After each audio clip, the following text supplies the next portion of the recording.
A partir de agora a gente está gravando. Hoje nós vamos começar o capítulo 12, Amor e Renúncia.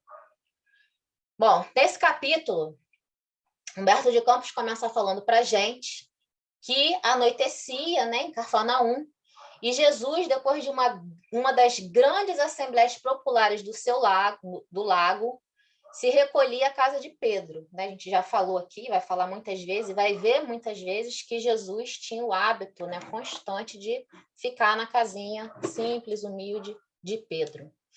Então, eles estavam caminhando, né? Depois que Jesus fez uma grande pregação, eles estavam caminhando, ele e Pedro, em direção à casa de Pedro.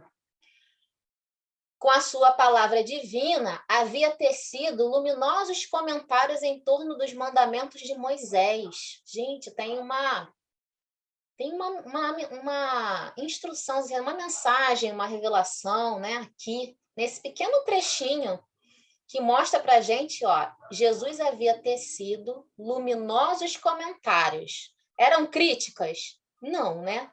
Luminosos comentários são comentários que clareiam, né? Que elucidam sobre os mandamentos de Moisés. Opa, então quer dizer que Jesus comentava a primeira revelação, esclarecendo ela com a sua segunda revelação. Olha que legal essa mensagem aqui, né? É nas entrelinhas que Humberto de Campos ratifica, né? O que a gente já sabe, né? Nós, como espíritas, já sabemos disso. Mas é interessante ver isso aqui, né? Na colocação de Humberto de Campos, que Jesus havia, no seu discurso, né? Na sua pregação, tecido luminosos comentários aclarando, né? Para aquele povo ali os ensinamentos, os mandamentos de Moisés. Simão, no entanto, ia pensativo, como se guardasse uma dúvida no coração. Ou seja, o mestre comentou textos de Moisés, do Antigo Testamento, que eram os textos estudados pelos judeus, e alguma coisa ali para Pedro se mostrou estranha. Pedro teve dúvida. E Pedro, né, a gente já viu e vai ver ainda isso em outras passagens, apesar de ter aquele perfil, né, que a gente sabe, de rude, né, de muito, às vezes, muito duro com a aplicação da lei, né, ele era também muito sincero no sentido de não guardar no seu coração as dúvidas, porque ele sabia que se ele guardasse, ele ia perder a oportunidade de aprender. Então, mesmo quando ele estava errado, né, e se achava certo, ele queria aprender o certo e abria o coração de fato para aquilo. A Elza chegando aí.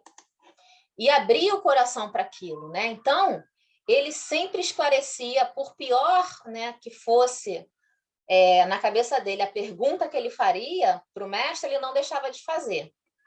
E essa aqui, né, acredito eu que tenha sido um pouco difícil. Olha o que ele pergunta.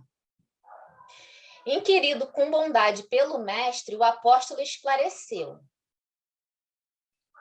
Senhor, em face dos vossos ensinamentos, como deveremos interpretar a vossa primeira manifestação, transformando a água em vinho nas bodas de Caná? Não se tratava de uma festa mundana? O vinho não iria cooperar para o desenvolvimento da embriaguez e da gula? Aqui a gente pode supor, né, que provavelmente Jesus falou, né, ou discorreu sobre alguma questão envolvendo essa questão da gula, da embriaguez, né, lá do Antigo Testamento, porque lá tem, né, questões ligadas a isso, sim. Então, provavelmente, como ele está falando aqui, que ele aclarou comentários sobre os mandamentos de Moisés, e aqui Pedro vem colocar essa questão da bebida, da transformação da água no vinho, né? Então, dá a gente a entender isto. Vamos ver o que Jesus falou. Gente, a qualquer momento, tá? Que vocês quiserem, vocês sabem, né? Abre o microfone, faz colocação, pergunta. E ele começa. Simão, disse ele, conhece a alegria de servir a um amigo? Pedro não respondeu nada. Ficou ali parado, né? Olhando. O que vem por aí? E aí Jesus fala, as bodas de Caná foram um símbolo da nossa união na terra. Carlinha, chegando. As bodas de Caná foram um símbolo da nossa união na terra. Jesus está afirmando que ele usa de simbologias para ensinar. Vamos entender que simbologia é essa. Ó. O vinho ali foi bem o da alegria com que desejo selar a existência do reino de Deus nos corações. Estou com os meus amigos e amo-os a todos. Vamos entender, depois a gente volta aqui no texto, vamos entender porque, de fato, né, Jesus falou, e ele está certíssimo, há muita simbologia nas bodas de Caná. Trouxe até uma anotaçãozinha aqui para não esquecer nenhuma. E hoje, né, a gente ainda se debruça sobre esses ensinamentos para tentar entender a mensagem de Jesus. Eu trouxe aqui, ó, vamos fazer essa pausa no texto para a gente poder entender, né, a profundidade do que Jesus vai trazer para Pedro, né, e a profundidade dos ensinamentos da boda de Caná, que foi um fato real, não foi uma parábola. Jesus realmente transformou a água em vinho. E a parábola das bodas, né, que essa sim é uma parábola. Todas elas têm uma ligação nessa questão da simbologia. Vamos entender, ó, nas bodas de Caná, vamos lembrar. Essas bodas de Caná, elas só estão no Evangelho de João. Elas não estão no Evangelho de Mateus, de Lucas e de Marcos. Elas só estão no Evangelho de João. Ela começa assim, ó. Dali a 3 dias, porque João vem narrando o que aconteceu em alguns dias anteriores, né? E aí, nesse trecho, ele coloca: dali a 3 dias se celebraram umas bodas em Caná da Galileia, e achava-se lá a mãe de Jesus. Jesus e seus discípulos também foram convidados para as núpcias. Era uma festa de casamento, tá?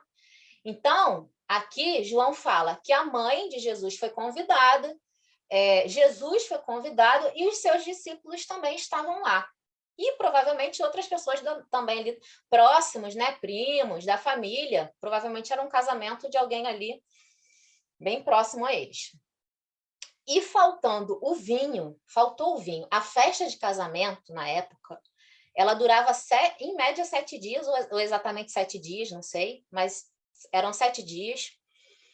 Então, não podia, tinha que ter muita comida, tinha que ter muita bebida, né? E o vinho era uma bebida que se servia e não podia faltar, porque era uma das festas mais importantes, né? Que se tinha, a festa do casamento, um acontecimento importante.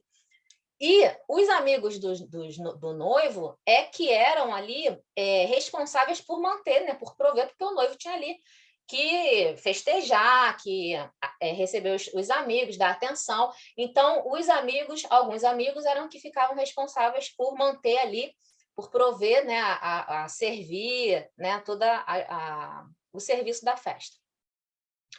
Então, faltou vinho. Isso não podia acontecer. É igual servir comida estragada na festa hoje em dia. No casamento, para 500 pessoas, serviu lá, o salpicão estava azedo. É a mesma coisa. Não podia faltar. Jesus lhe respondeu: mulher, que importa isso a mim e a vós? Ainda não é chegada a minha hora. Disse a mãe de Jesus ao que serviam: fazei tudo o que ele vos disser. Estavam ali postas 6 talhas de pedra, 6 potes de pedra, né? Para servirem a purificações de que usavam os judeus, cabendo em cada uma 2 ou 3 almudes, uma medida, né? Disse-lhes Jesus: enchei de água essas talhas, e encheram-na até em cima. E ali Jesus fez a transformação da água em vinho. Essa foi a primeira considerado o primeiro milagre que Jesus fez diante de uma grande multidão, né? de um grande número de pessoas. Então, ali ele tem início o seu ministério, né? Público. Então, essa é a passagem da boda de Caná, a que Pedro está se referindo, né? E nós temos a parábola das bodas. Essa sim é uma parábola, está lá em Mateus 22.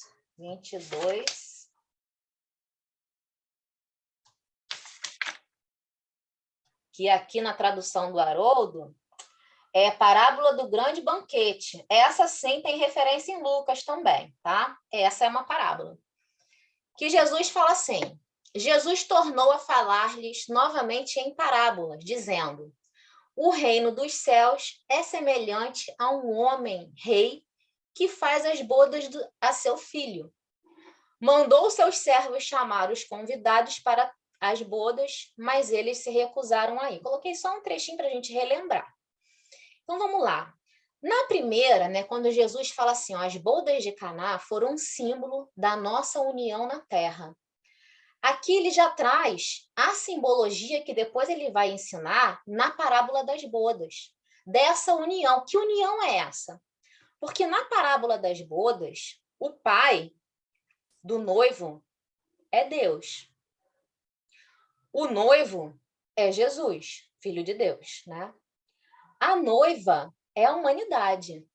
Essa é a grande união que representa essa parábola. Depois ano que vem a gente vai estudar essa parábola no miudinho do recanto. Hein? Aqui é só por cima para a gente entender o que Jesus está falando para Pedro.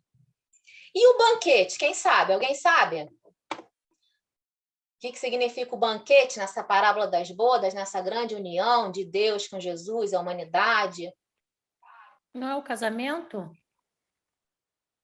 O banquete. O que o banquete representa? Ó, Deus, Pai, o Pai é Deus. O noivo é Jesus. A noiva, a humanidade. E tem o banquete. Ele fala do banquete.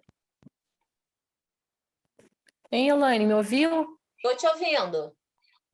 É o casamento? O banquete é o casamento? É?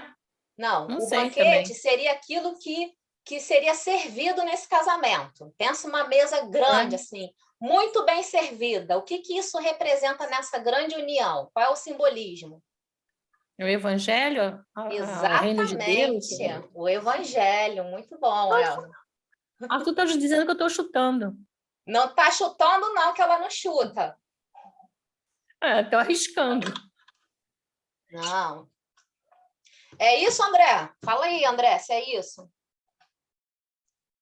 Desde o Antigo Testamento existe esse símbolo do casamento, né? Então não é Jesus que vem trazer, né? Então desde o Antigo Testamento a comunhão entre a humanidade e Deus é sempre representada através de um casamento. Com relação às bodas de Caná, existe uma outra interpretação que, em resumo, mais ou menos é assim, só para te ver como é rica uma passagem, às vezes, que é aparentemente tão simples. A gente acha que foi só um milagre, mas, por exemplo, essas talhas de purificação, em resumo, simbolizam o nosso corpo físico.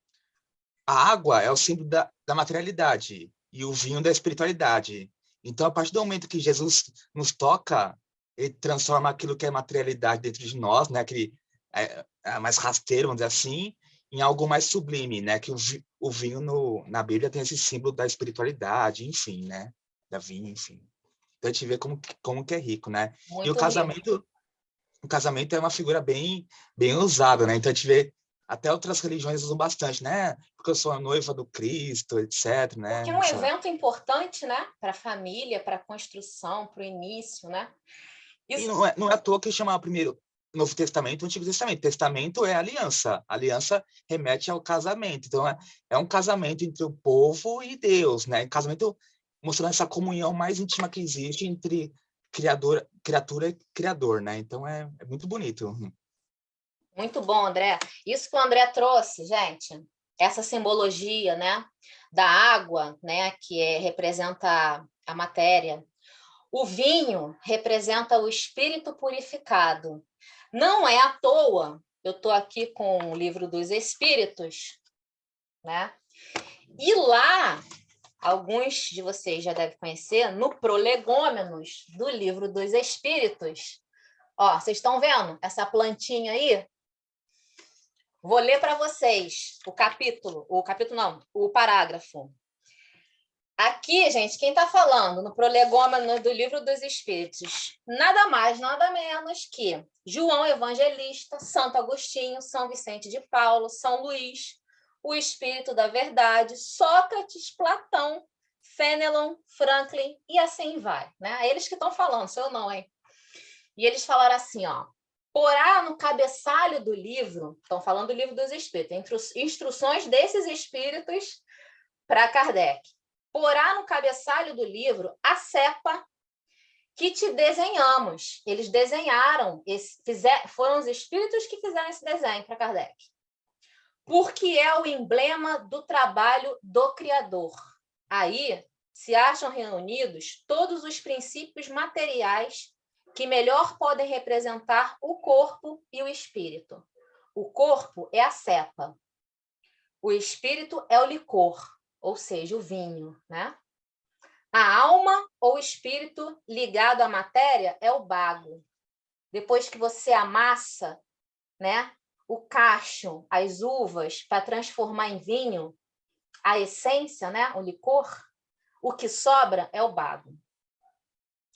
O homem quintessencia o espírito pelo trabalho, e tu sabes que só mediante o trabalho do corpo o espírito adquire conhecimento. O que eles estão falando aqui? É isso que o André trouxe para a gente. O vinho é a simbologia, né? A transformação do fruto, né, em vinho é a simbologia da purificação do espírito. A maceração, né, é a transformação pela dor, pelo exercício, pela vivência, né? E no final nós temos o quê? A purificação, que é o licor, né? E Jesus, nesse processo, Jesus é o grande instrumento do Criador para essa transformação. Então, olha o que o André falou, né? Essa simbologia é muito rico, né? A gente não pode ficar aqui aprofundando, a gente vai aprofundar isso, já falei lá, no miudinho do ano que vem, das parábolas, mas olha como é rico de simbologia, né, essa passagem. E Jesus, como eu falei, as bodas de Caná, ela não é uma parábola, ela de fato aconteceu. E eu não tenho dúvidas em arriscar em dizer que Jesus já sabia e já saberia, como ele falou aqui para Pedro. Ele falou assim, as bodas de Caná foram um símbolo. É como se ele estivesse falando, eu sabia exatamente o que eu estava fazendo ali, porque ali eu estava usando um momento para ensinar, para deixar ali uma simbologia para vocês entenderem isso, né? Mais para frente. Então, eu sei, Pedro, o que eu estava fazendo. Eu já começo falando isso. E ali depois, na parábola das bodas, né? Foi o que o André falou, bodas eram muito usadas, né, para essa simbologia da união. Então, depois, na parábola da boda, ele trouxe outros simbolismos, né? Para unificar mais ainda essa união, nossa união com Deus na Terra. Alguém quer colocar alguma coisa? Para a gente vai voltar lá para o texto agora. Vocês compreenderam a profundidade do que Jesus está falando para Pedro? Alguém caiu. Então, vamos lá. Vamos prosseguir. Olha, antes, deixa eu falar uma coisinha. No decorrer do nosso texto, a gente está entrando no texto, quem está com o livro na mão, eu vou falar assim, ó, marca esse trecho. E aí dá marcadinha lá. André, pode marcar com lápis? Pode, né? É que eu sou muito apegado, eu sou um espírito ainda imperfeito. Eu não consigo. Tá bom, depois a gente apaga. Eu participei recentemente de um estudo do Paulo Estevam, eu comprei outro livro só para marcar, para não marcar o meu original. Então, assim, eu não consigo. Tá bom, não tem problema não. Mas presta atenção então, não sei que você vai... Quem não está com Boa Nova na mão, vai copiar, tá? Vai copiar a frasezinha. Não é frase grande, não. Porque a gente vai precisar dela para fazer a nossa dinâmica no final, para a gente fixar o nosso aprendizadozinho de hoje. Vamos voltar para o texto. Então, Jesus fala, né? As bodas de Caná foram um símbolo da nossa união na terra. O vinho ali... Foi a Priscila que caiu. O vinho ali foi bem o da alegria com que desejo selar a existência do reino nos corações. Estou com os meus amigos e amo-os a todos. Ou seja, né? Pedro, preso ali, né? Aquela convenção que muitas vezes nós nos prendemos que nos impede de perceber outras coisas maiores que estão envolvidas naquele fato, naquela circunstância que a gente está passando ali. Às vezes a gente tende a voltar o nosso olhar para coisas tão superficiais, né? E a gente deixa de olhar as coisas importantes, os ensinamentos sublimes, né? As experiências maravilhosas que nós podemos ter, né? O trabalho, né? Pode ter questão polêmica, né? Questão polêmica demais. Vamos entrar no... Não, vou falar. Pode ter bebida na festa que vai recolher dinheiro para caridade. Não pode, pode, não pode. É mais importante, gente, do que uma festa que vai recolher um valor, né? Cada um com as suas questões, né? Mas, enfim, às vezes a gente se prende muito à forma, né? E esquece a essência. Saibamos santificar a nossa afeição, proporcionando aos nossos amigos o máximo de alegria. Seja o nosso coração uma sala iluminada, onde eles se sintam tranquilos e ditosos. Isso é importante, né? Você aconchegar, você acolher, você trazer um irmão, um amigo. A gente vai ver nesse capítulo a importância que Jesus dá para os elos de amizade, né? Eu fiquei impressionada quando eu estudei esse capítulo e eu vi, né? Eu tive que ler, reler, para poder compreender isso, porque às vezes a gente é tão, né, tão fixado em certas questões que quando chega um ensinamento novo, a gente fica assim, não entendi. Vocês vão entender mais para frente o que eu estou falando. Vamos lá. Então, aqui a gente já viu.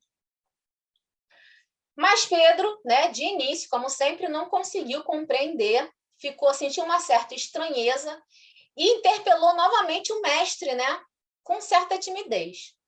E como deveremos proceder quando os amigos não... Quando os amigos não nos entendam ou quando nos retribuam com ingratidão? Jesus pôs nele o olhar lúcido e respondeu: Pedro. E essa aí é a primeira frase que vocês vão marcar para quem está com o livro e para quem não está com o livrinho. Vai copiar essa partezinha aí, ou só o início para vocês lembrarem, não precisa copiar tudo não. Pedro, o amor verdadeiro e sincero nunca espera recompensa.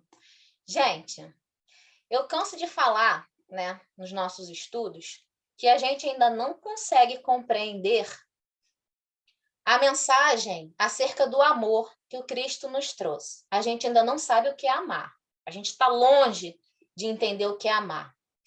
Mas o interessante desse capítulo, amor e renúncia, que o título já traz, que a gente vai ver, é que a renúncia, né, para a gente que ainda não entendeu o que é amor verdadeiro, a renúncia, a gente também não consegue entender muito bem o que é renúncia, mas a gente vai se esforçar. A renúncia é o principal instrumento para a gente alcançar o verdadeiro amor. Não à toa que o título é Amor e Renúncia. A renúncia é o seu ponto de apoio. Olha isso. Como o ato de dar é a essência da sua vida.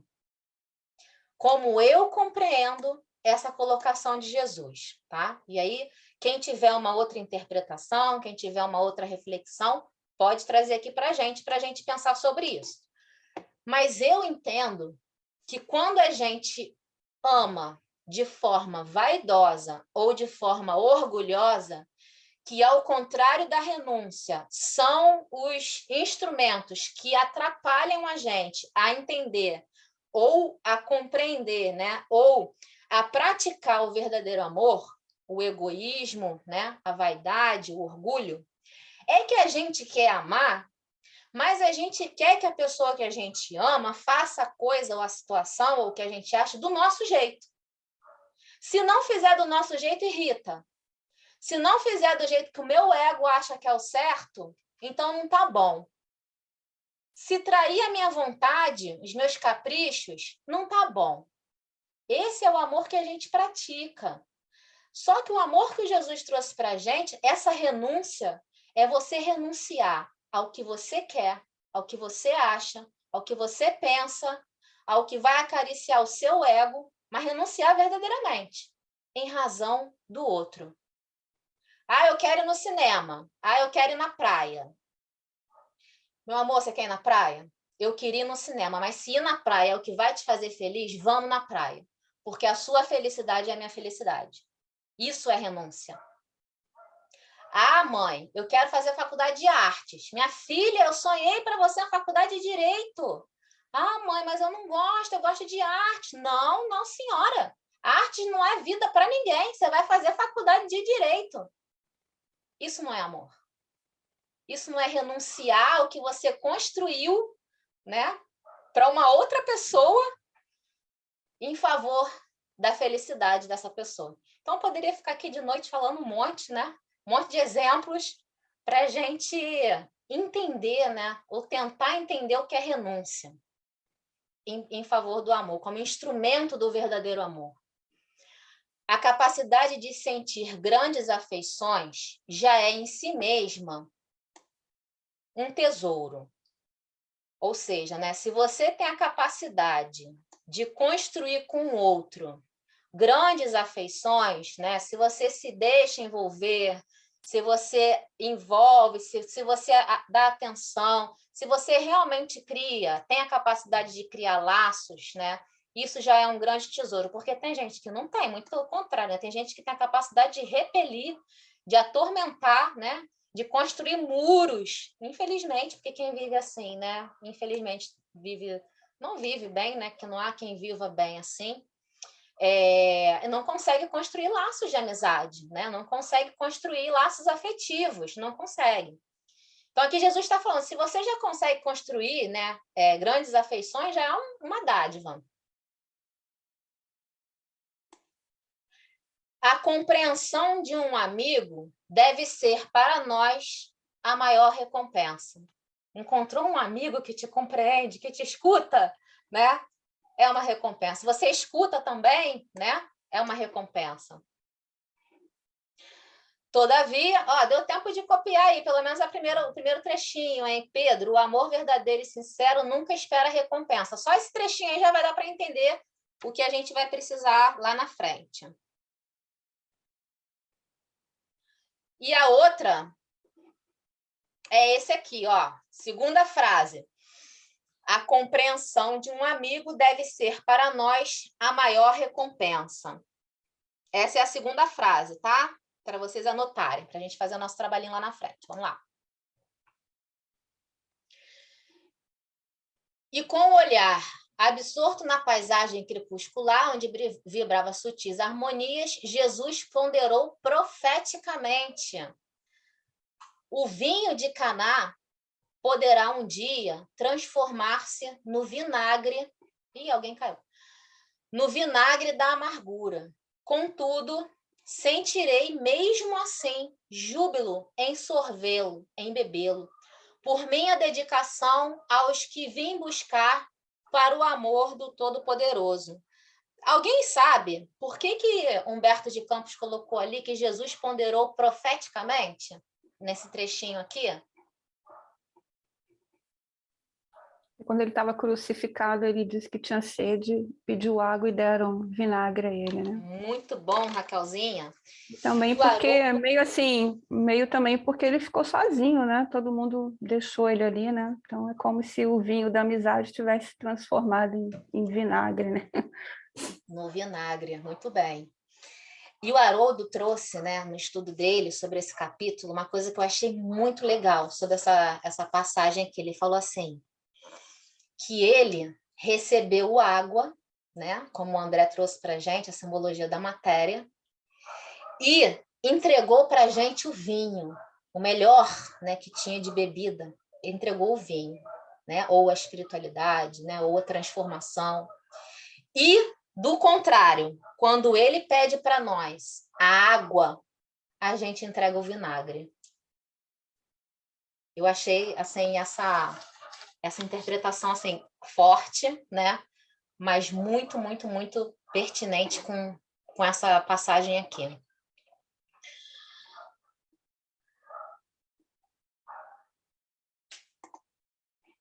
Muito tempo ainda não decorrera sobre essa conversação, né? Então, a conversação se encerrou. Diz aqui, ó, Pedro, né? Simão Pedro, ante a argumentação consoladora e amiga do mestre, dissipou as suas derradeiras dúvidas. Realmente ele compreendeu ali, né, o que o mestre estava falando. Enquanto a noite se apoderava do ambiente, eles foram, né, e encerraram aquela conversação. Muito tempo ainda não decorrera, ou seja, pouco tempo, sobre essa conversação, quando o mestre, em seus ensinos, deixou perceber que todos os homens que não estivessem decididos a colocar o reino de Deus acima de pais, mães e irmãos terrestres, não podiam ser seus discípulos. Outra passagem de Jesus, né, que traz uma confusão danada, né? Eu coloquei aqui, ó, tá lá em Mateus 10, 37. Capítulo 10, versículo 37. O que ama o pai ou a mãe mais do que a mim, não é digno de mim. E o que ama o filho ou a filha mais do que a mim, não é digno de mim. No dia desses novos ensinamentos, terminados os labores evangélicos, esses novos ensinamentos é essa passagem aqui, tá? O mesmo apóstolo Pedro, né? Imagina a confusão que Pedro ficava cada vez que Jesus trazia umas colocações dessa. Interpelou de novo o mestre, né? Falando, mestre, tô perdido de novo. Como conciliar essas palavras tão duras, né? Como assim, né? Tem que amar. Quem amar pai e mãe não será digno de você. Com as vossas anteriores, você falou lá, relativo aos laços sagrados entre os que se estimam. Lembrando ele lá, né? Que Jesus falou da amizade, que deveria ser grande, né? Considerada e tal. Outra confusão mental aqui para Pedro, coitado. Vamos lá.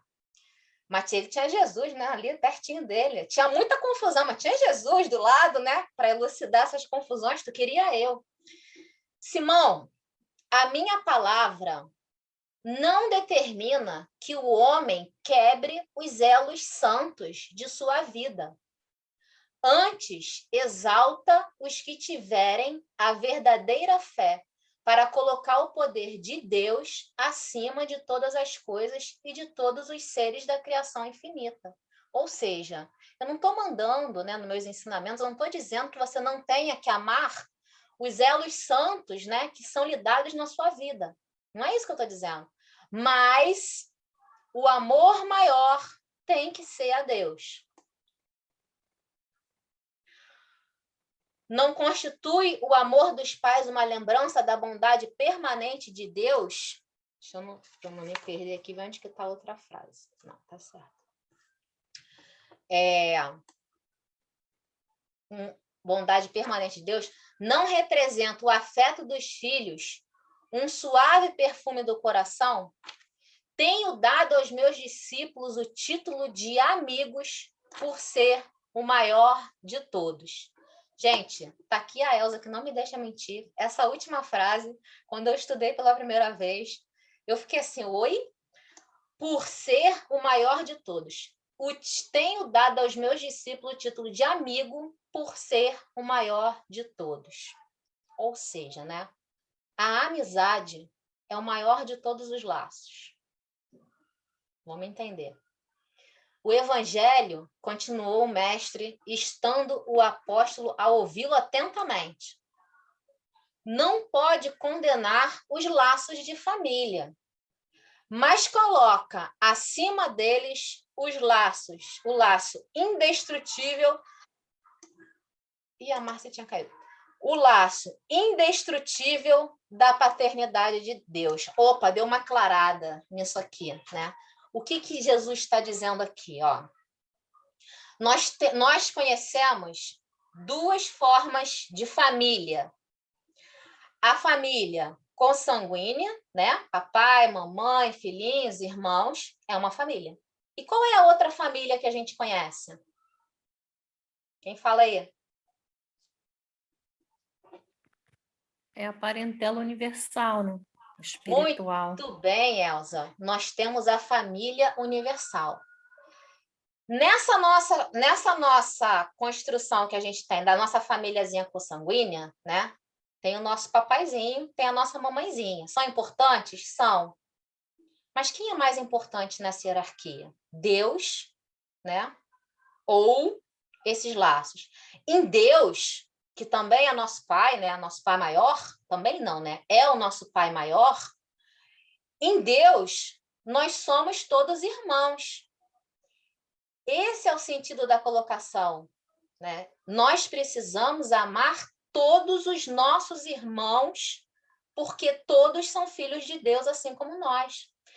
Então, a gente ama os nossos irmãos e aqueles que a gente traz para perto do nosso coração, que não são da nossa família, podem até ser, né? Mas, de uma forma geral, não são. Quem são? Aqueles que a gente traz para mais pertinho da gente. A gente não dá o título de amigo? Se não é irmão, tem o irmão que é amigo, amigão mesmo, né? Mas se não é irmão, se não é parente, se a gente traz para pertinho da gente, é nosso amigo, né? Mas, sobretudo, é o nosso irmão em Deus. Então, esse é o sentido que Jesus falou, que o título de amigo é o maior de todos. Alguém quer colocar alguma questão aqui? Até mesmo, eu vou colocar, até mesmo na família, né? A gente tem que desenvolver a empatia, a amizade, a sinceridade, o respeito, para ir além desse amor de núcleo familiar, né? Porque a gente, tendo uma boa convivência, esses laços não vão se perder nunca.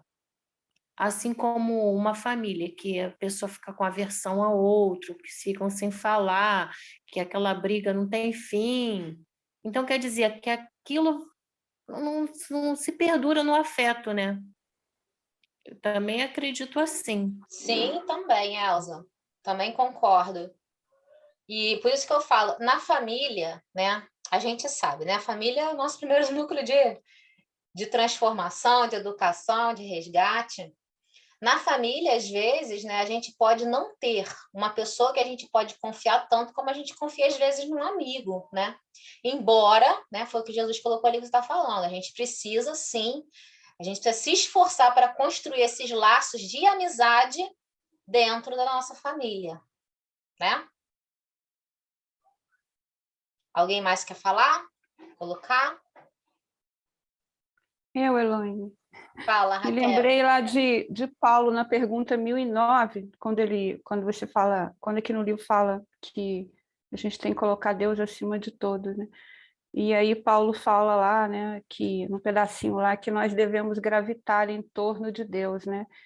E aí a gente pensa, falando em família, é muito difícil quando você, por exemplo, se separa de um filho por ocasião do desencarne ou alguma outra situação de dor, assim, né? É muito difícil a gente se submeter à vontade de Deus e entender que está sendo feito o melhor por Ele, né? Às vezes até a gente briga com Deus. Nossa, mas o que você deixou que isso acontecesse com meu filho? Eu trabalho tanto na casa espírita, eu faço isso, eu faço aquilo, e deixa que isso aconteça. Então, às vezes é meio complicado, né? Me lembrou também do encontro do Paulo com o pai, né? Quando ele fala aqui para deixar. Você vai comentar isso? Foi ou não? Não vou não, pode trazer, isso é maravilhoso. Pode trazer. E do Paulo, quando ele fala aqui em cima de Mateus aí, né? Quando ele encontra, ele vai lá, né? Magrinho, coitadinho, ninguém reconhece ele, e ele encontra com o pai lá, e o pai fala para ele escolher, né? Entre o Nazareno e ele, né? E ele fala que os dois precisavam de Jesus, né? E o pai fala, então você já escolheu, né? Então, quer dizer, ele não abandonou a família, ele só escolheu a fé em Deus, ele escolheu a melhor parte ali, né? E o Francisco também, né? Me lembra quando o pai também queria coisas para o futuro dele, queria que ele fosse comerciante, ele falou, não, pai, eu quero outra coisa, né? E aí o pai fala, não, mas a roupa que você vestiu eu comprei, né? E ele fala, não, tira a roupa, então eu vou sem nada, né? Então, quer dizer, ele também não abandonou a família, não abandonou o pai, o pai só não entendeu o caminho que ele queria seguir, né? Então, às vezes na família a gente também tem que ficar atento para isso, como você falou lá no início, né? atento para os caminhos que aqueles que nós amamos querem seguir, para a gente não ser um embaraço na vida deles, ao contrário, né? Ser esse amigo aí que apoia, né? Porque muitas vezes você pode ser pai, mãe, filho, irmão e não ser um amigo, né? Então, Sim. achei bem bonita essa passagem. Raquel, os exemplos que você trouxe maravilhosos, tanto de Paulo como de Francisco, maravilhoso. Quem não conhece essa passagem de Francisco que a Raquel trouxe, eu ganhei de presente um livro da Carlinha, minha amiguinha que está aqui, que eu estou lendo ainda. E quando eu li essa passagem sobre a vida de Francisco, né, essa passagem que a Raquel falou, nossa, eu fiquei muito emocionada. Porque é uma passagem que o pai de Francisco, ele era um grande comerciante de tecidos. E ele fez uma viagem para comprar tecidos, e quando ele voltou, Carlinha, me corrija aí se eu estivesse errando, tá? O Ítalo está aí contigo? Tá sim, amiga. Então, ninguém me Tá todo corrijam mundo aí. aqui.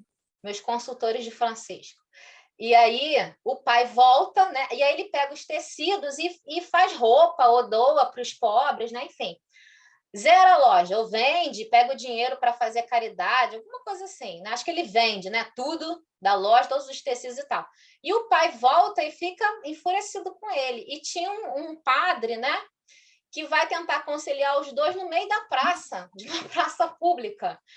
E aí o pai, né? O pai dá aquele sermão nele e fala isso que a Raquel falou, mas o que você está vestindo também. E ele fica nu. Ele entrega todas as peças de roupa dele e ali ele faz a primeira aliança dele com a pobreza. Não é isso, Carlinha e Ítalo? Ele, na verdade, ele vende os tecidos do pai porque ele já tinha ouvido o chamado, né? Francisco, reconstrói a minha igreja. Então, ele achava que era reconstruir a igreja material, né?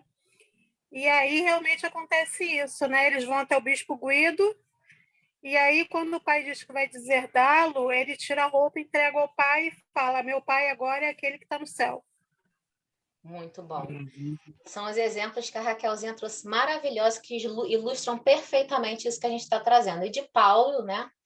Lá em Paulo Estevão, que vai buscar o pai, e o pai, né, também não aceita mais ele, e ele escolhe ficar com Cristo. Muito bom, Raquelzinha, obrigada. Vamos prosseguir. Já pensaste, Pedro, no supremo sacrifício de renunciar? Olha isso. Na construção do reino de Deus, chega um instante. Olha, essa aí é outra frase, tá? Quem tá com o livro marca, quem não tá, dá uma copiadinha no início. Na construção do reino de Deus, chega um instante de separação. Olha aí, Raquel. Que é necessário se saiba suportar com sincero desprendimento. Olha o desprendimento que Francisco teve que ter, que Paulo teve que ter, desprendimento dos seus amores, da sua família, né? Em prol de uma coisa muito maior, que foi o reino de Deus. E essa separação não é apenas a que se verifica pela morte do corpo, muitas vezes proveitosa e providencial, mas também das posições estimáveis do mundo, da família terrestre, do viver nas paisagens queridas, ou então a de uma alma bem amada que preferiu ficar à distância entre as flores venenosas de um dia. A gente, às vezes, não consegue, né? Quando a gente passa por determinadas situações, principalmente ligadas à matéria. Quantas histórias tristes nós temos de pais de família que, quando chegam à falência, não suportam a dor da perda da matéria, do conforto, e acabam por acabar com as suas próprias vidas, né? Às vezes, até com as suas e com os seus filhos, a sua família, porque diz que também não suportaria deixar eles à míngua. E aí acha que acabando com a vida, acabaria com aquela dor, que para ele é a dor presa na matéria que ele perdeu, né? Tem algumas histórias reais, né, dessas, muito tristes, que é essa separação necessária, às vezes, essa renúncia, né, da matéria, de tudo que há, né, em favor de um bem maior. Então, ó, essa parte, esse trechinho aí, eu já falei, né? Na construção do reino de Deus, chega um instante de separação, que é necessário se saiba suportar com sincero desprendimento. Essa é a frase 4 que a gente vai levar lá para o finalzinho, tá?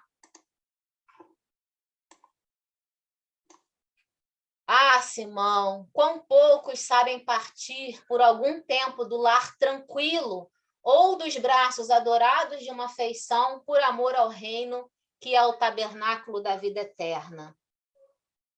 Esse é a outra frase, tá? Essa é a outra frasezinha que a gente vai levar lá para o final.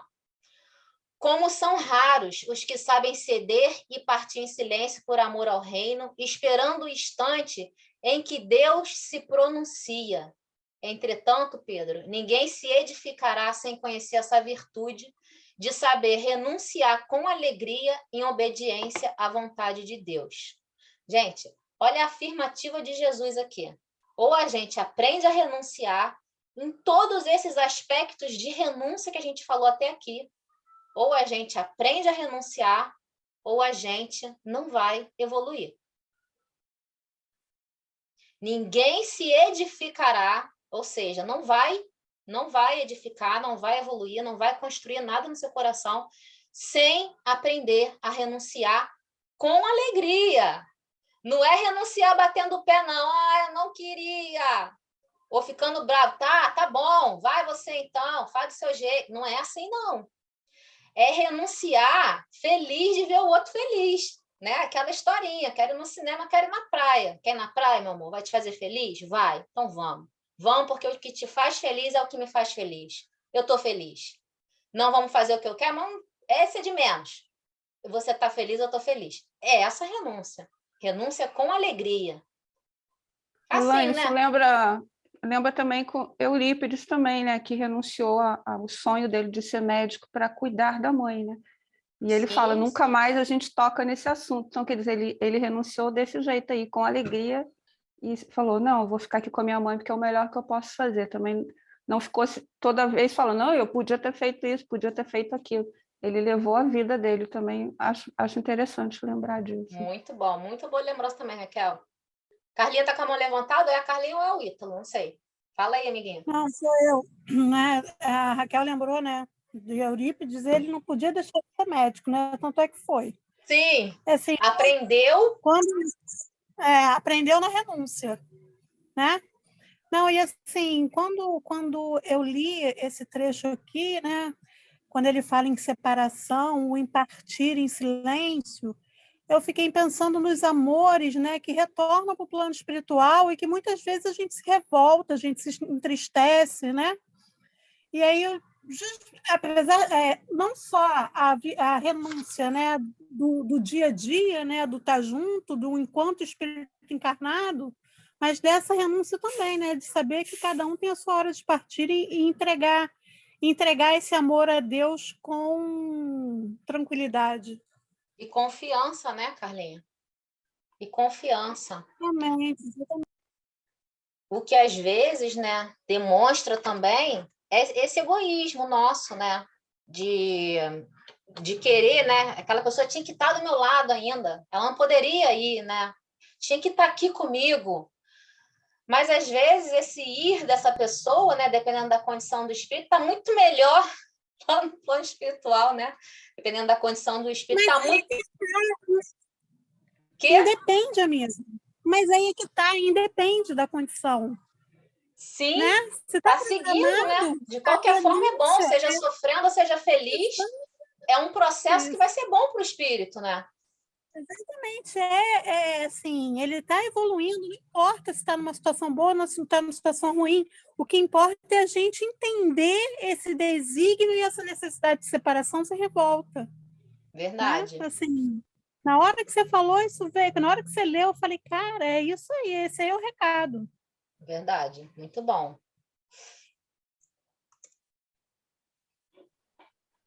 Amiga. Fala, Lu. Eu acho que dá uma dorzinha no coração esse estudo, né? Porque a gente fica pensando assim, quanta gente ainda tem que melhorar, né? Quanta gente ainda é pequeno nessa caminhada. Aí a gente fala, caramba, a gente pensa que a gente está evoluindo, mas aí a gente lembra que a gente pode até renunciar hoje a algumas coisas, mas renunciar com esse desprendimento, com essa alegria, com esse entusiasmo, eu acho que a gente não está preparado ainda, né? E aí eu não falo num exemplo simples, igual você falou, um cinema praia. Um exemplo maior, igual a Carla falou, é entender uma separação do carne, entender algumas questões que acontecem na nossa vida por ações nossas mesmo, às vezes, né?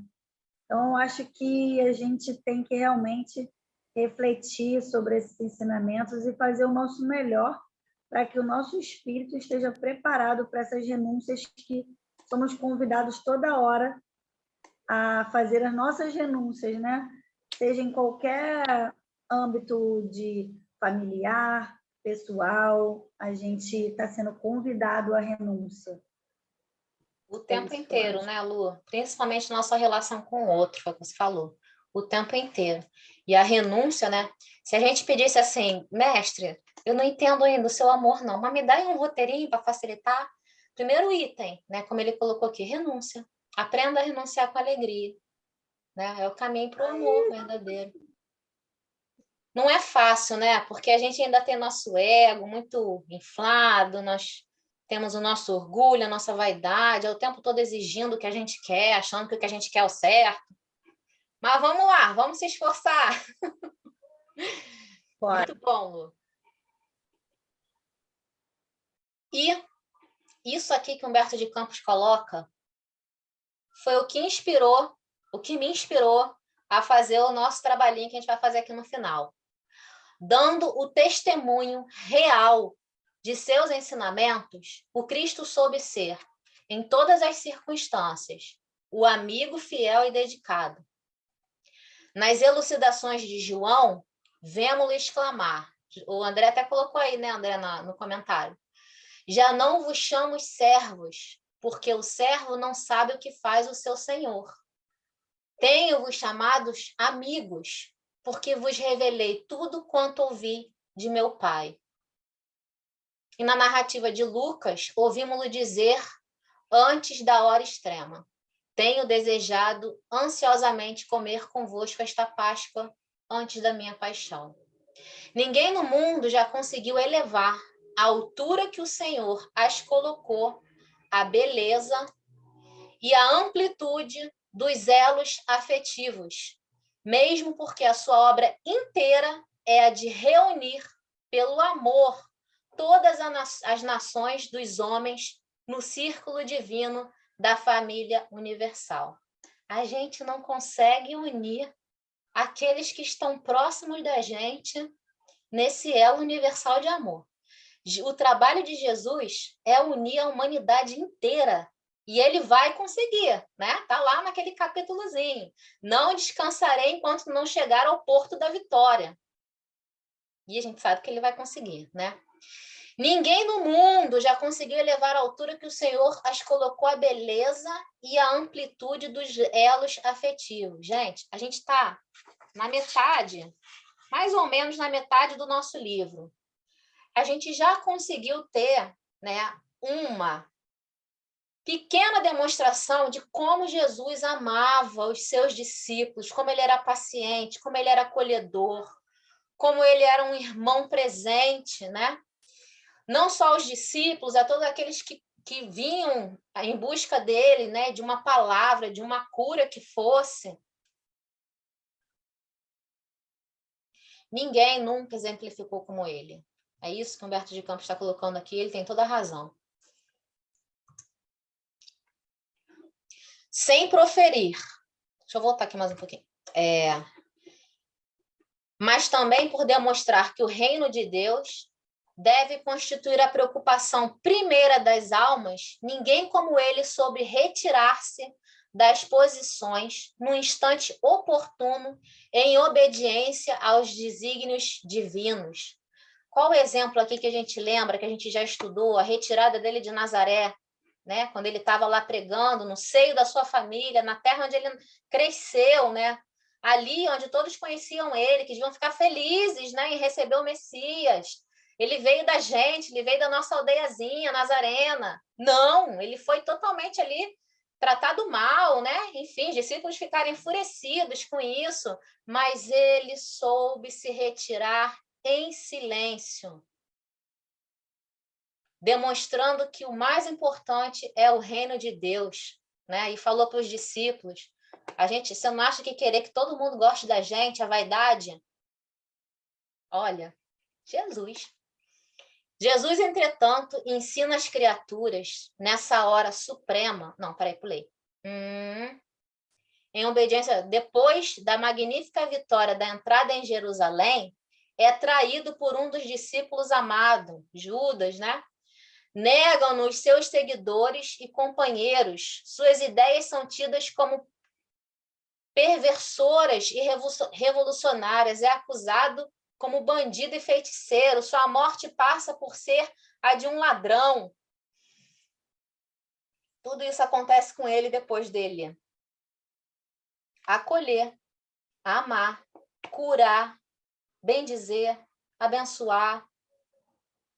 Jesus, entretanto, ensina as criaturas nessa hora suprema e excelsa a virtude de retirar-se com a solidão dos homens, mas com a proteção de Deus.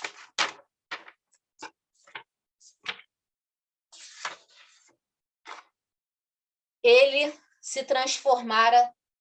que transformara toda a Galileia numa fonte divina que se levantara com desassombro contra as hipocrisias do farisaísmo do tempo, que desapontara os cambistas no próprio templo de Jerusalém como advogado enérgico e superior de todas as grandes causas da verdade e do bem, passa, no dia do Calvário, um espetáculo para o povo, com a alma num maravilhoso e profundo silêncio. Sem proferir a mais leve acusação, ele não acusou ninguém. Ele não revidou em nada. Caminha, humilde, coroado de espinho, sustentando na mão uma cana imunda à guisa de cedro, vestindo a túnica da ironia sob as cusparadas dos populares exaltados, de face sangrenta e passo vacilante, sob o peso da cruz, vilipendiado, submisso. No momento do Calvário, Jesus atravessa as ruas de Jerusalém como se estivesse diante da humanidade inteira, sem queixar-se, ensinando a virtude da renúncia por amor do reino de Deus, revelando por essa a sua lição derradeira, ou seja, conseguiu exemplificar no seu momento derradeiro tudo que ele havia ensinado aos seus discípulos: paz, renúncia, construção do reino de Deus, amor, perdão. Tudo isso ele exemplificou, não só falou, não só ensinou, não só verbalizou, mas, sobretudo, exemplificou. Alguém quer falar alguma coisa aqui? A gente vai começar aqui o nosso exercíciozinho.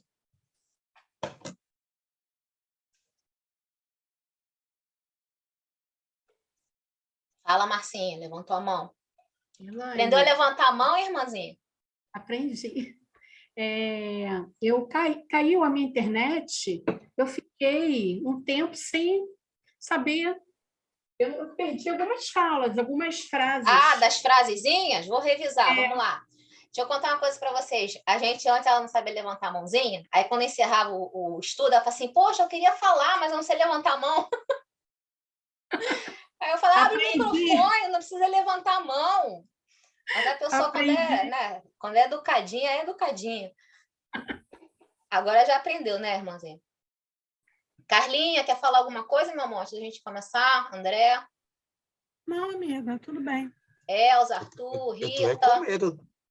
Tá com medo do trabalhinho? Como disse a Márcia lá no grupo, é prova surpresa. Exatamente. Vocês vão tirar de letra, é só um exercíciozinho para a gente fixar aqui. Então, vamos lá, ó. Então, vamos revisar, para ninguém perder. Primeira frase, Pedro, o amor verdadeiro e sincero nunca espera recompensas. Segunda frasezinha, todavia, quando a luz do entendimento tardar no espírito daqueles a quem amamos, devemos lembrar de que temos a sagrada compreensão de Deus, que nos conhece os propósitos mais puros. Terceira frase. Aqui, gente, eu acho que eu inverti a ordem aí. Para quem está anotando, a terceira é essa aqui, ó. Como são raros os que sabem ceder e partir em silêncio por amor ao reino, esperando o instante em que Deus se pronuncia. Alguém caiu. Essa é a terceira, tá? Acho que eu tinha falado que essa era a quarta, mas essa é a terceira. Quem caiu foi a Carla. E a quarta, na construção do reino de Deus, chega um instante de separação, que é necessário se saiba suportar com sincero desprendimento. Pegaram?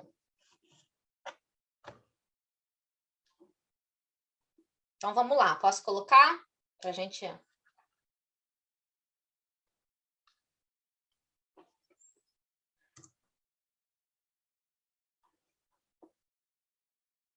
Tá bem em cima aqui, vamos ver.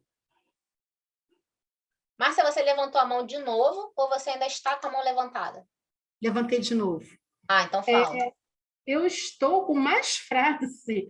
E eu estou com muito mais frase. Eu também, eu tô com essa que você não falou, acho que tô com de tudo. Sério?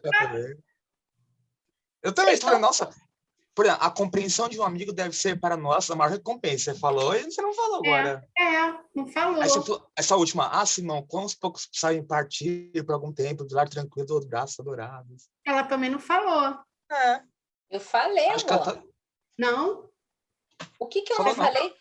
Ó, vamos lá, de novo. Vamos lá, de novo, ó. Esse segundo aí que você falou, eu não notei, não. A segunda você não notou, não? Todavia, quando a luz do entendimento tardar no espírito... Não, André? Vou anotar agora. Anota aí. Marca no livro, é mais rápido.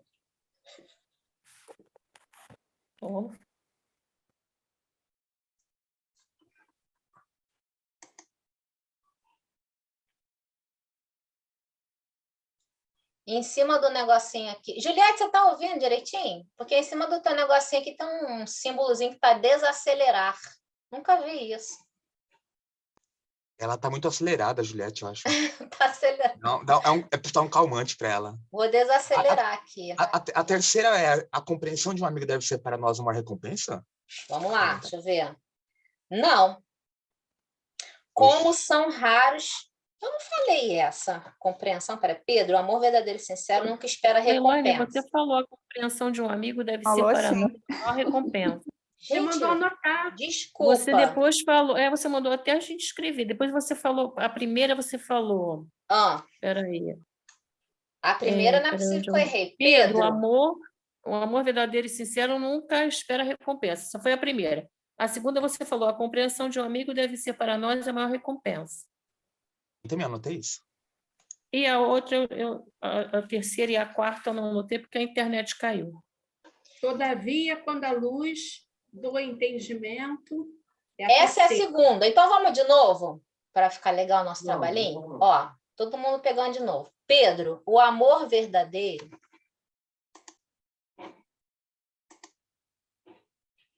Pedro, o amor verdadeiro e sincero nunca espera recompensa.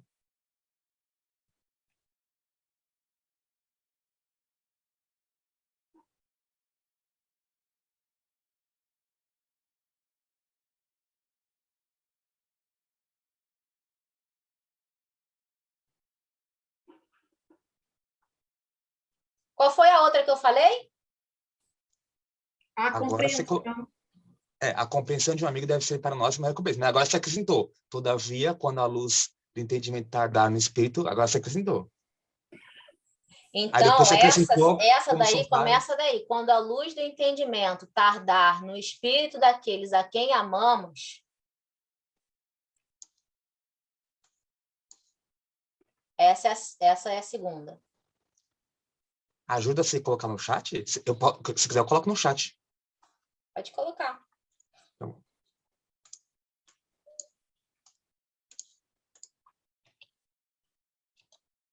Qual é a outra que eu falei? A 3. Agora você colocou como são raros os que sabem ceder ou impartir Isso. silêncio. E a 4? A compreensão de um amigo deve ser essa mesmo? Não. Ah, então qual é a 4? Na construção do reino de Deus, chega um instante de separação. Certo. Foi? Certo.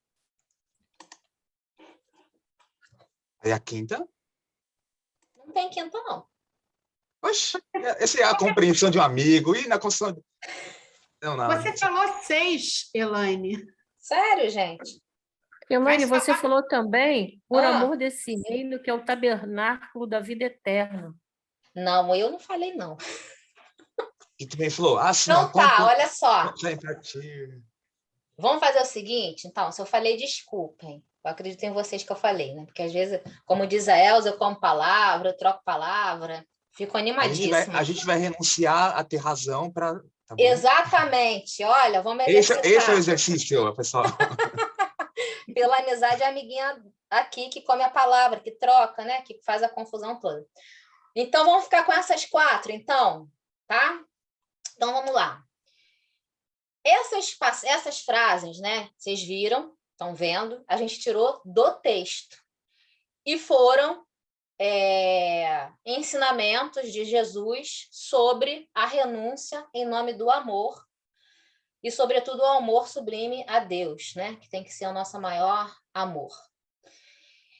E aí eu trouxe trechos da passagem de Jesus e a gente vai, quando eu colocar ali o trecho, vocês vão correlacionar. É o exemplo, é o que Jesus passou, é o comportamento que ele teve, e a gente vai relacionar a esse ensinamento que ele verbalizou. Então, é o exemplo vivenciado por ele e o ensinamento verbalizado para ele a Pedro. Vamos lá? Entenderam?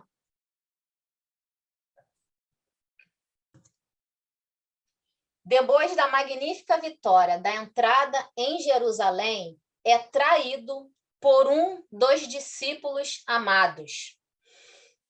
A gente sabe, né? Passagem que Judas, deixando cair sobre ele ali o peso da matéria, não por falta de amor a Jesus, né? Mas deixando-se levar por momentos ali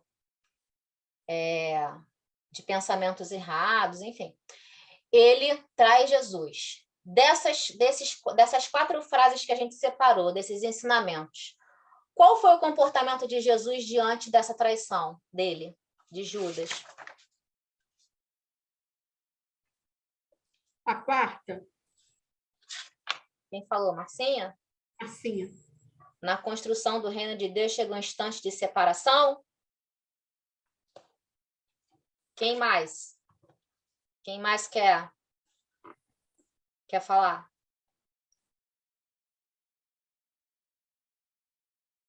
André? Elza? Raquel? Não é a 4ª, não, é a 1ª. Carlinha? A primeira? Pedro, o amor verdadeiro e sincero nunca espera recompensa? A 4ª faz mais sentido que a 1ª, eu acho. Muito bom. Mesmo ele sendo traído, ele amava tanto, né? Mas tanto, que ele compreendeu e não esperou de Judas, não julgou, muito pelo contrário, né? A gente sabe que ele foi lá resgatar no primeiro momento, né? E até o último momento falou, aqui vens amigo, né? Que é nos temas. Sim, exatamente. Então, com esse comportamento, né, ele exemplificou essa fala que ele trouxe para Pedro. O amor verdadeiro e sincero nunca espera recompensa. Você faz pelo prazer de fazer o bem, de prazer de ver o outro bem, ou às vezes você nem faz, às vezes você deixa de fazer um comentário, uma crítica, né, um julgamento, porque não é só o fazer, é deixar de fazer. Eu arrisco dizer que mais vezes a gente deveria deixar de fazer do que fazer, porque a gente faz muita coisa que agride ainda o nosso irmão, quando a gente deveria, na verdade, renunciar a essas situações todas em prol do outro. Jesus, entretanto, ensina as criaturas, nessa hora suprema, a excelsa virtude de retirar-se com a solidão dos homens, mas com a proteção de Deus. Qual foi o Essa é a ensinamento terceira. verbalizado por Jesus aí? Essa daí, como são raros que sabem ceder e partir em silêncio, por amor ao reino, esperando o instante em que Deus se pronuncia.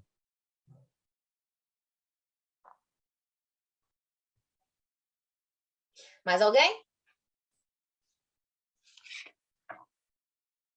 Essa que você falou é a 3, né? Frase 3, né, André? Isso. Eu acho que é 3 também. Também acha que é a 3? Esse exercício, enquanto é feito na teoria, é muito fácil, mas silenciar na vida prática, é difícil, aí eu né? acho que a lição de casa é um pouco mais pesada. Ainda bem que você está pegando leve com a gente. Aqui a gente está só constatando que Jesus exemplificou o que ele falou.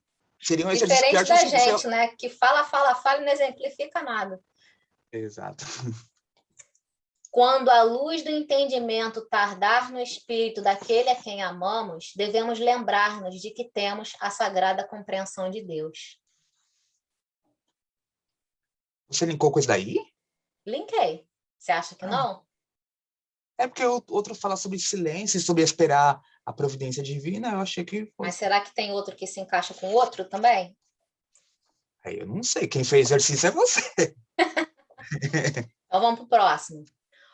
Como advogado enérgico e superior de todas as grandes causas da verdade e do bem, passa o dia do Calvário em espetáculo para o povo, mas com a alma num maravilhoso e profundo silêncio. Então essa é a terceira, então. Essa é a terceira. Tá bom. É aquele que sabe partir, né? Como são raros aqueles que sabem ceder, partir em silêncio por amor ao reino, esperando o instante que Deus se pronuncia. Tem a ver?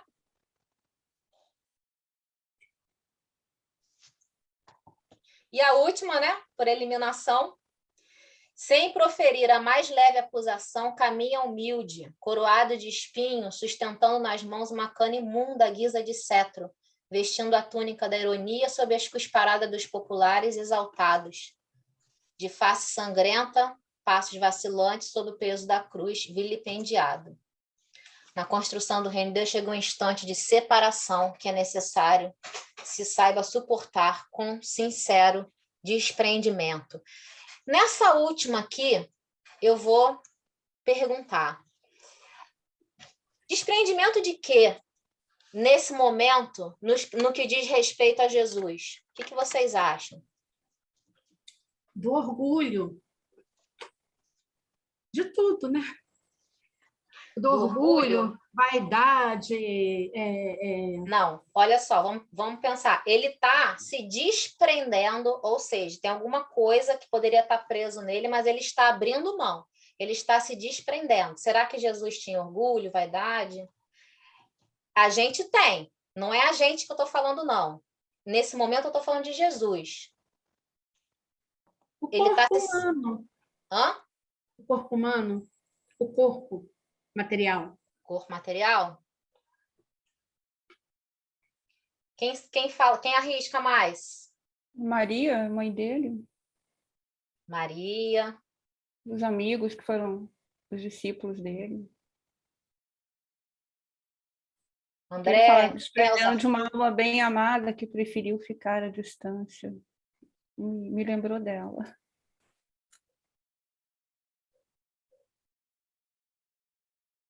Vou descompartilhar aqui para a gente poder.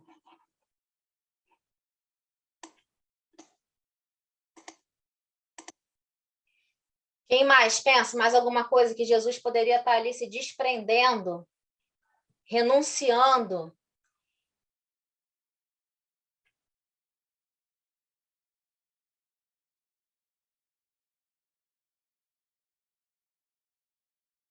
Gente, Jesus, né, nosso mestre querido, era o governador do nosso planeta. Ele poderia ter qualquer atitude naquele momento, né? Ele tinha o poder de fazer qualquer coisa ali. Seja um milagre, seja uma ordem, né? Seja descer todos os espíritos de luz, seja afastar todo mundo, seja fechar os céus, seja o que fosse, né? Ele era o governador do planeta. A gente não consegue alcançar o que seja isso, né? O governador do planeta ser humilhado dessa forma. E um governador que amou, né? Muito, só amor. Então, ali, ele estava abrindo mão, como a gente já viu, o espírito de luz, o espírito crístico, ele não é ausente de sentimentos, né? Só que ele tem os sentimentos dele voltado para o outro, para a humanidade, né? E tal. Então, eu imagino que sim, ele estava ali se desprendendo de tudo isso, né? De toda essa capacidade, todo esse conhecimento, de todo esse entendimento, vendo ali nós, criaturas ainda pequenas, né? Fazendo isso tudo com ele. Então, o desprendimento disso tudo que ele tinha ali naquele momento, que ele sabia que ele representava, né? Mas os outros não sabiam. Ele não levantou a voz para falar nada, né? Ele simplesmente suportou. Então, ele se desprendeu, né, de tudo isso para poder perdoar, para poder seguir o que ele tinha que seguir ali, que ele se sujeitou a seguir, né? Que ele veio para cumprir, por amor. E aí, eu concordo com a Raquel. Se desprendeu dos seus amigos, se desprendeu de Maria, se desprendeu de tudo isso ali naquele momento, né? Porque foi duro para ele também, se desprendeu de Pedro, de João, de todos eles. Imagina o coração dele como não ficou, né? Se desprendeu disso tudo por amor.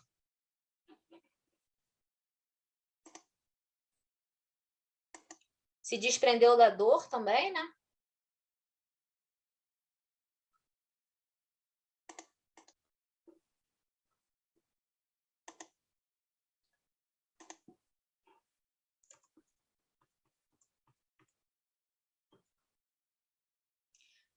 Já na cruz, sente sede, pede água e lhe entrega um vinagre. Sem reclamar, ele o recebe. O vinho de Caná poderá um dia transformar-se no vinagre da amargura. Contudo, sentirei mesmo assim o júbilo em sorvê-lo por minha dedicação aos que vim buscar para o amor de Todo-Poderoso. Pede ao Pai que perdoe seus amigos e se entrega por amor a eles, mas, sobretudo, amor a Deus e a seu reino, sobretudo a Deus e a seu reino de amor, exemplificando o amor e a renúncia. E, para encerrar, né, Raquel lembrou de Maria, Raquel tá meio... Você viu meu slide antes, Raquel? Não, né? Para quem não conhece, esse é o retrato, né, de Maria, que foi dado a Chico como presente. É uma pintura. Eu não vou saber falar o nome aqui. Hã? Ainda tá naquele slide lá dos links lá dos quadradinhos. Você estava ali no último parágrafo. Tá no seu PowerPoint. Agora voltou os quadradinhos. Vamos lá.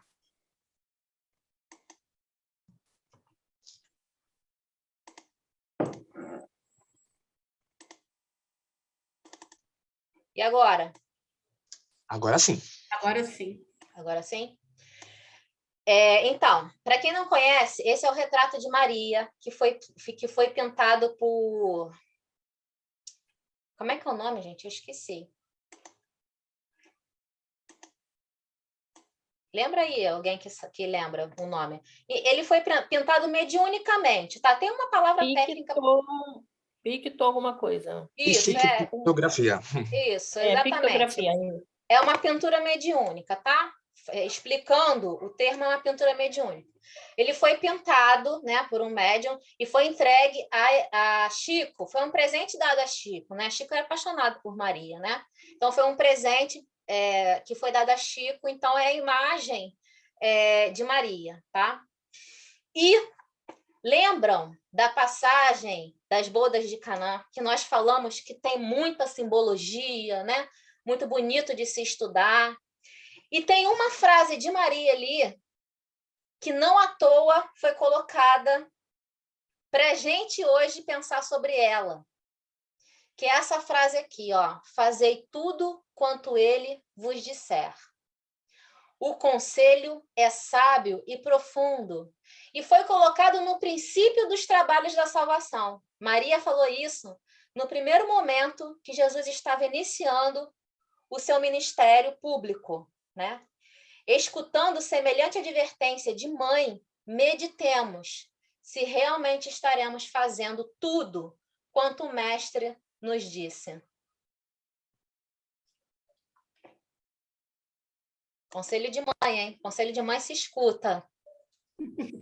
Tá lá, a gente lê, mas a gente não dá a profundidade que essa frase de Maria tem, né? Faça tudo quanto ele vos disser. Lá no iniciozinho dos ensinamentos do mestre. E tudo isso que ele disse para a gente nesse capítulo, que a gente tenha força, sabedoria, resignação e fé para colocar em prática, porque é o princípio do nosso entendimento do amor, a renúncia. Adoro esse capítulo. Alguém quer colocar? Um monte de gente caiu. Esse capítulo lembra muito aquele apresenta de Maria Madalena, né? Do amor da renúncia, né? Que Maria Madalena ainda tinha sede do amor. A gente vai vendo, né? Vamos estudar esse capítulo. Esse capítulo eu choro também, hein? Vou logo avisando. Mas o que você chora é da Joana de Cusa, não é? Ou é esse? Hein? Chorem todos, André. Também. Também. E ela faz a gente chorar ainda por cima. Chora junto. Meus amores. Esse retrato de Maria é bem bonito, que foi Emmanuel que descreveu. Descreveu e o médico não foi era nem um pintando. pintor, né? Era um retratista, né? Ele foi descrevendo para Chico, o Chico foi descrevendo para o retratista que foi pintando, né? E o Chico falava que se a gente separar os olhos desse retrato do resto do corpo, a gente vai ter os olhos de Jesus, assim, acho isso lindo. Porque a gente fica discutindo, Jesus era negro, se era branco, se era louro, só que a gente esquece que Jesus era o espírito crístico, né? Então ele não podia vir muito feinho, né? Até porque é um espírito da envergadura dele transmite essa beleza interior que aparece no rosto. Então o Chico sempre falava, dos olhos para cima é Jesus. Se você olhar, você conhece Jesus. Isso é uma questão interessante, né, Raquel, que você trouxe dessa discussão da fisionomia e tal, porque isso pode parecer uma coisa superficial, mas isso por trás, né, disso traz um estudo que a gente deveria fazer, que é justamente isso, né? O espírito superior, né, quanto mais elevado, mais equilíbrio, né, do espírito, consequentemente, mais equilíbrio do corpo perispiritual, né? E isso reflete, quando o espírito vem e precisa de um corpo material, isso se reflete no corpo material. Então, se o perispírito, que é a forma do corpo material, é muito, né, bom, muito equilibrado, muito perfeito, o corpo material vai ser moldado numa forma perfeita, bonita, né? Homogênea, com aspectos suaves, bonitos, delicados, né? Porque reflete um perispírito, digamos assim, a grosso modo falando, saudável, né? Equilibrado, perfeito. Isso é um estudo bem interessante, né? Elaine, vamos parar com esse assunto, que eu estou me sentindo muito inferior. Se essa relação for exata, aí eu tô ferrado. Estou me sentindo o mais impuro dos impuros. Caramba. Que isso, André. Bem que a nossa amiga já falou que hoje o estudo tá pesado, tá mesmo. Caramba. Quem falou que daqui... tá não, pesado? Anteriormente, não sei quem falou que o estudo hoje estava meio pesado, que mostra como a gente tá inferior ainda, que a gente não sabe amar, né? Agora você encerrou com chave de ouro. Olha, autoestima, hein? Tem que se olhar e se achar lindo. Amores, vocês querem falar mais alguma coisa? Juliette, se você quiser perguntar aqui no chat, fazer alguma colocação, fica à vontade.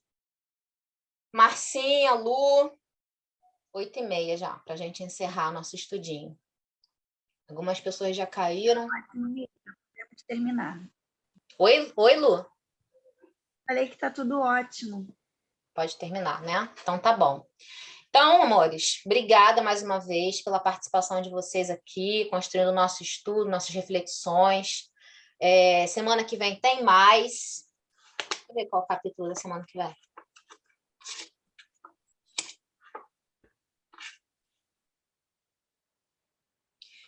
Olha, pecado e punição.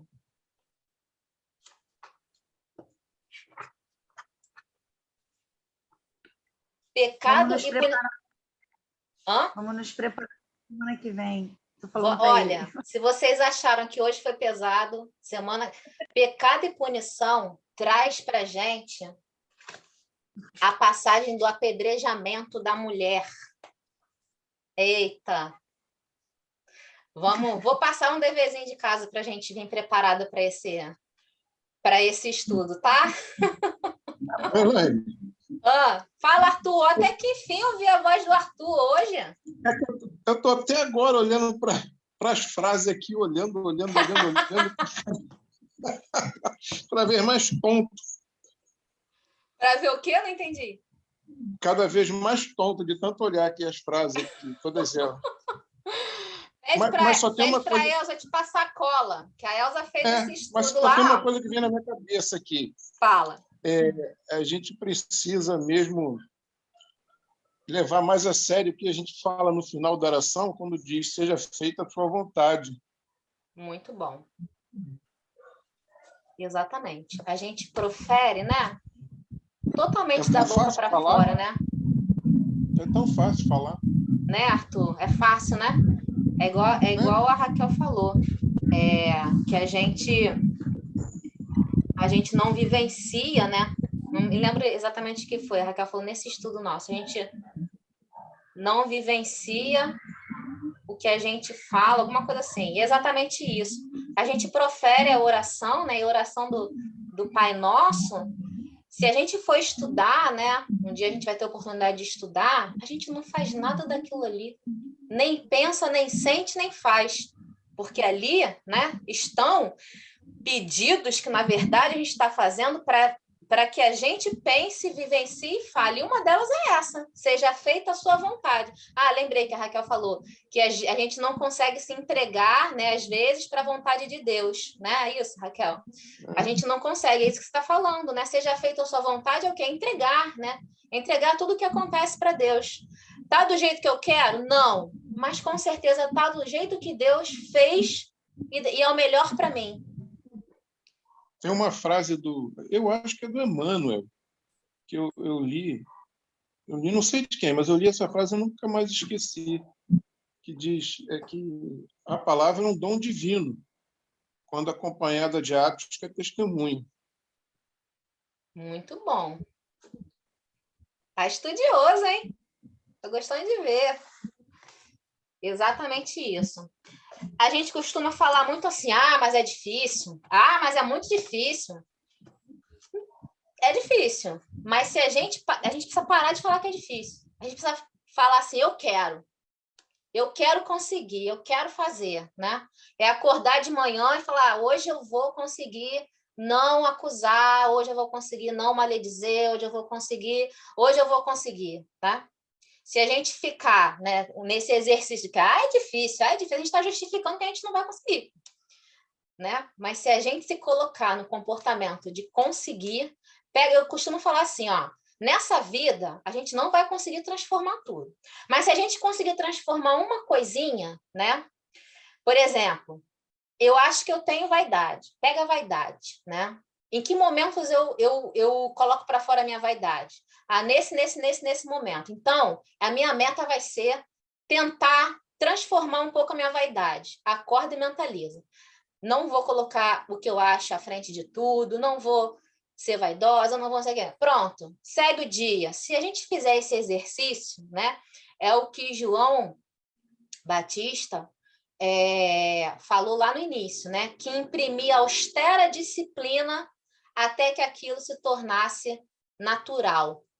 O exercício que ele fazia era esse. Imprimir austera disciplina até que aquilo se tornasse natural na vida dele.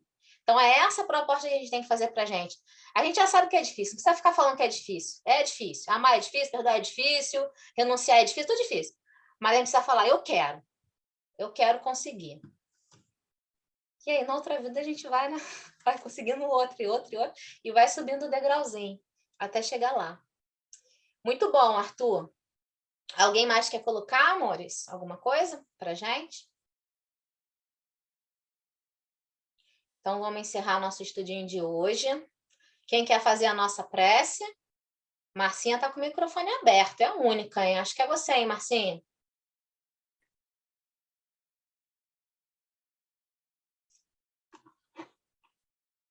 Não está saindo som, a gente precisa ouvir a sua prece.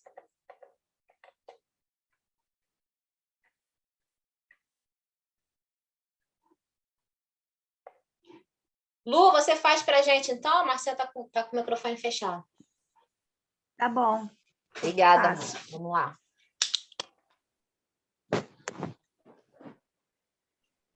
Então, vamos fechar nossos olhos, voltar os nossos pensamentos para esse estudo de hoje, refletir um pouco sobre os nossos atos, sobre a nossa vida, sobre o amor, sobre o que podemos mudar em nós, como aprendemos hoje, sobre o que podemos mudar hoje, sobre enfrentar as dificuldades, sobre melhorar um pouquinho a cada dia, sobre crescer, sobre sermos melhores de acordo com o nosso entendimento de hoje. Saber renunciar e amar de todo o nosso coração. Que o Evangelho de Jesus possa encher a cada dia os nossos corações de força, de esperança, de fé e de amor. E que possamos ter a alegria de viver, de renunciar e de amar. Gratos por mais um dia, pela nossa união, pelo nosso estudo. Que assim seja, graças a Deus. Que assim seja. Obrigada, Lulu. Amores, beijo. Fiquem com Deus. Uma noite de muita paz para todos. Terça-feira estamos de volta. Juliette está convidada para terça-feira que vem, viu? Beijinho. Fiquem com Deus. Beijo, amor. Fiquem com Deus.